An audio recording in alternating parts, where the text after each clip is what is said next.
Olá, meu nome é Júlio Ito, eu sou psicólogo clínico junguiano e hoje eu venho com o tema Autobiografia de Jung, uma fake news.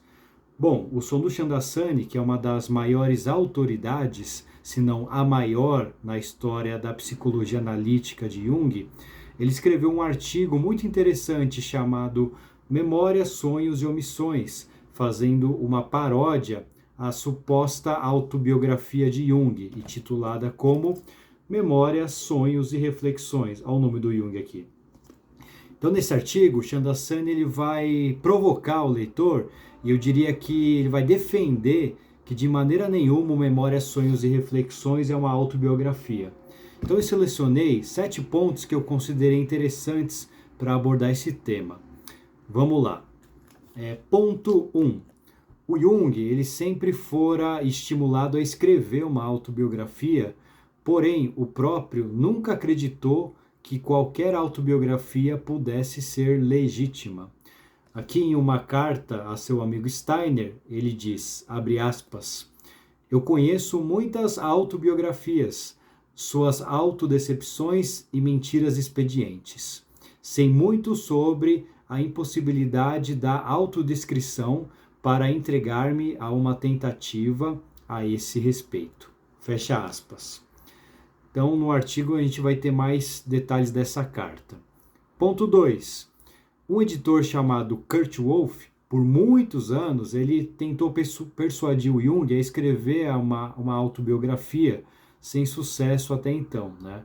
Então, no final, quem conseguiu persuadi-lo foi sua secretária, a Aniela Jaffe, que registraria o que o Jung dissesse a partir de perguntas feitas por ela. Tá?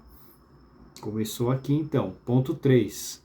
Numa conversa com o Michael Fordham, o Sonu Chandrasani, conversando com ele, o Fordham revelou que os capítulos do esboço do livro eram muito diferentes da versão publicada. Então o Chandrasani foi atrás disso e ele localizou um editorial datilografado e ele ficou surpreso a encontrar capítulos inteiros que não foram publicados e correções significativas em um capítulo sobre William James, que era um outro psicólogo que o Jung admirava muito. Ponto 4. Alguns sustentaram que a Aniela Jaffe, como era secretária de Jung, ela ficou com a tarefa de apenas anotar o que o Jung relatara. Isso mexeu com o ego dela, e ela acabou revelando que teve uma participação ativa, aliás, muito ativa no texto, pois dissera que o Jung narrava para ela como uma associação livre freudiana, e que desse modo cru o texto não poderia ser publicado. Então ela acabou revelando que teve um imenso trabalho em tornar a narrativa coerente, ou seja, foi uma construção dela, esse texto aqui, Ponto 5. Algumas passagens foram tão modificadas no seu linguajar que perdeu-se a essência do que o Jung realmente queria ter dito. Eu fiquei muito curioso para saber quais eram as palavras que o Jung verdadeiramente usou. Seria bem legal a gente ter acesso a isso. Ponto 6. Em 5 de abril de 60, escreveu para Walter Niels Jung, o seu genro e testamenteiro literário.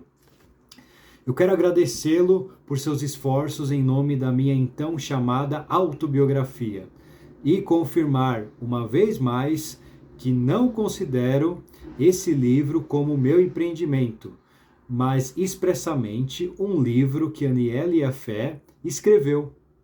O livro poderia ser publicado com seu nome e não com o meu, uma vez que ele não representa uma autobiografia composta por mim. Fecha aspas. Ponto 7 e último, a sua biografia, então, não apareceria junto das obras coligadas, o que realmente ocorre, porque além de se iniciar a partir de outro grupo editorial, no final das contas deu uma baita confusão entre os editores e o Jung, enfim, toda a galera lá, e o argumento principal era de que o Jung nunca considerou esse livro como uma autobiografia, e sim um trabalho de Aniela Jaffe, em que houveram contribuições de Jung em alguns capítulos, neste livro aqui. Infelizmente, a gente não tem uma autobiografia, então, totalmente raiz, né? Totalmente legítima, com passagens e o linguajar que o Jung gostaria de ter mantido. Mas mesmo assim, eu entendo que esse livro se mantém como uma leitura essencial para quem estuda o Jung e tem curiosidade sobre a vida dele, né? Sobre a construção, né, da psicologia analítica. Tudo isso que eu falei se encontra no artigo Memórias, Sonhos e Omissões, do Solu Chandrasani.